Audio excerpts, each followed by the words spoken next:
All right, let's forget the hype in sneakers for a second. Let's forget the shoes that sell out quickly that everyone's talking about. Let's dive into 5 different pairs that you're not gonna see on your timeline today. I doubt, maybe you will, but unlikely. First up, starting with a brand that I have a history with but have not featured on this channel in a while, and I was just waiting for that one pair to pop up that I felt like I had to grab. I've been eager to check this model out. We have the Socony Pro Grid Omni 9 in ivory green. And let me tell you, these are good. So these guys originally released in 2010. They were a performance running shoe, but nowadays, if you haven't noticed, Asics, certain pairs of New Balance, and Saucony, the early 2000s runners are very popular right now. But you know that. I was able to get these easily. Haven't seen anyone else with them. They just dropped, I believe, on J. Crew. Every single pair that I'm showing you here is going to be linked for you down in the description, by the way. So we have this very pleasant ivory green and off-white colorway mixed in with some pure white and a little bit of silver. It feels like a collab colorway. This feels like something that ALD would do. The quality of the materials is pretty decent. It's just some mesh with some synthetic overlays, so you can't really get too premium there. Now, as far as comfort goes, it's the real deal, and it feels different than any other shoe that I'm gonna show you on this list, and there's a lot of comfortable shoes on here. So you get this EVA foam midsole with SRC, which is super rebound compound for shock absorption, and then also Pro Grid for additional shock absorption. And I'm not planning on doing any jogging in these, but I want every single step that I take to be pure comfort. It's got a nice standard rugged outsole, but one of my favorite features is, can you see those little nubs right there? They literally look like a screw. So I wanted to start things off with a bang, and I do feel like people are starting to catch on about this model. Let me know down in the comment section if you guys have ever even seen these. Next up, something from Nike, and this is kind of a misstep for them, in my opinion. How they released this shoe, how it launched was kind of odd to me. They took a few wrong steps, and the result is you potentially being able to get this shoe for over 50% off. So we have the Nike Air Max Plus Drift. This was just a weird release. I'll be the first to tell you, I was hyped on these. It's an eye-catching shoe, and it is based off of an absolute classic, a shoe that I've talked to you guys a lot about this year, that I'm totally down with, that is kind of being slept on a little bit as well. You can still grab these. I think they're on sale. If they're still on sale, again, link down in the description. But the Air Max Plus is just absolutely fire to me. I love this shoe. I've been buying them as I see fit. I just got the Sunsets. But this version, which is an updated ode to this shoe version, is cool, and it has some improvements, but it's confusing because there are so many different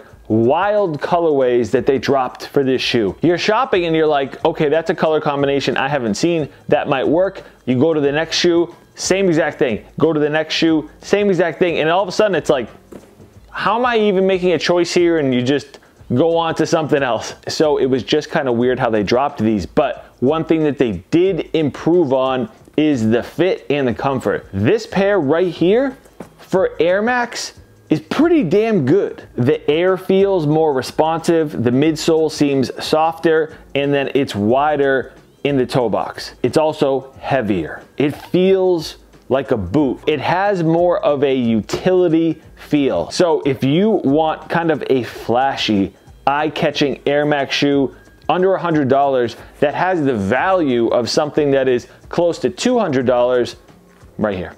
Next up, another brand that I haven't featured in a while, but has some good stuff on the way, and honestly is poised for a major comeback. Reebok. So a lot of you guys probably already know that I am huge into the 90s. Anything 90s wise, style wise, fashion wise, it's just a huge inspiration for my personal style. And these, the Reebok preseason 94, captures that era beautifully. So I just gotta say, I was pleasantly surprised to find this shoe. So the first thing you're gonna notice is this strap going across the midfoot. It's done in black, so it's really a bold contrast on top of a white shoe. Stitched in there, it says preseason because this is a shoe worn by football players in the preseason as they were training for the regular season. Famously worn by Emmitt Smith. And check out that outsole. It is so rugged. Obviously, it's a trainer, so it needs to be. You do get some Hexalite technology in there for a little bit of extra cushioning. You never see the Reebok Vector logo incomplete like that, but when you fasten the strap over, it completes it. And I love that. That is so cool to me. I don't know why. And I feel like Reebok is just so ready for a major comeback. You know, if they drop more models like this, where I'm rocking like, how about this? I already got the track jacket out that I plan on rocking with it. This vintage Nautica competition track jacket and these together, come on, man. Come on. Like, this is me right here. This couldn't be more me. Let me know what you guys think about Reebok at the moment. How do I do this? This fourth shoe is not gonna be for everyone. This is not gonna be the normal shoe that I feature on this channel. A majority of you are not gonna like these, but some of you are gonna understand. And when you see this brand, Merrell, have I ever featured a pair of Merrells on here? It's not a sneakerhead brand. They make a lot of footwear for the outdoors and they look nothing like anything else that you're gonna have. And believe it or not, they actually do have a bunch of collabs. So there is somebody over there that has their eye on the prize. I'm like honestly afraid to show you guys. I'm just gonna show them to you. I'm just gonna show them to you.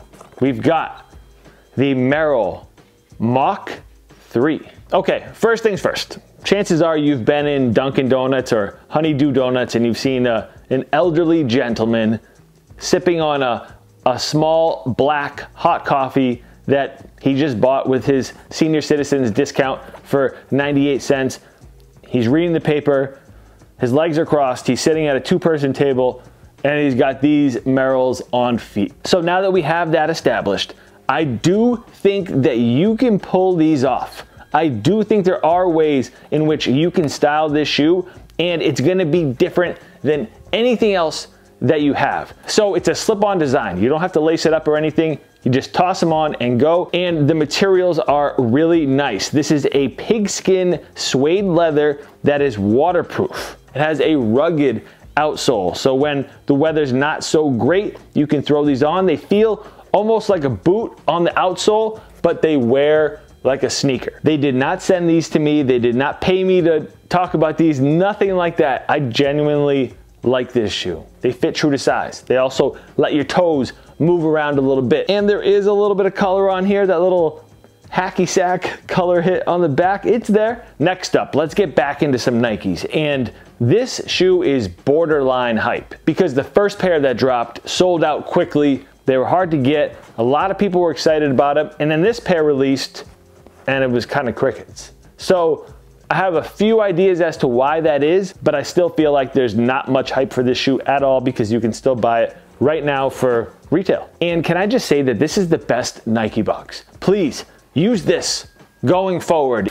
So we have the Nike Air Max Sunder in Volt. And this might be the brightest shoe I've ever seen. They are so bright. I've always been drawn to Volt and a lot of the highlighter colors like Air Maxes that have any kind of bright highlighter hit to them, infrareds. I mean, come on. I could do a video about this shoe right now, how much I love it, but I won't. I'll spare you guys. Just look at these things though. They look like a lightsaber, and I know this is probably not the official lightsaber color. Star Wars fans ready to smoke me right now. So we already saw this colorway release, and this is the OG colorway, Canyon Gold. This one almost has that sunset type feel on the neoprene upper. This one is just all strong Volt. And there's also hits of navy on this pair as well. This one is just all black. Now, as far as comfort goes, you got this Phylon foam midsole on top of Max Air,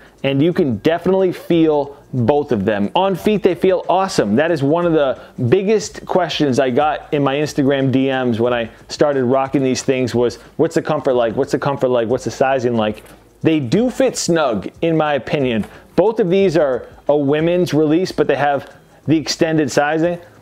Not going down that road. These are a men's 12.5, and that is a half size up from my normal size, and I do like the extra room. If you normally go a half size up in Air Max shoes, I would probably recommend doing the same with these. If you're good with your true size, stick with those, but I don't see any reason to size down. So do me a favor, before you guys get out of here, let me know down in the comment section what you've been rocking that's not hyped up. What is something that you don't see on your Instagram feed, you don't see on Twitter, you don't see in your YouTube subscription box? Let me know down in the comment section. And before you get out of here, or before you go shopping those links, make sure you hit that thumbs up and subscribe if you're new around here. That's a wrap for me though. I'll catch you guys next time. Peace.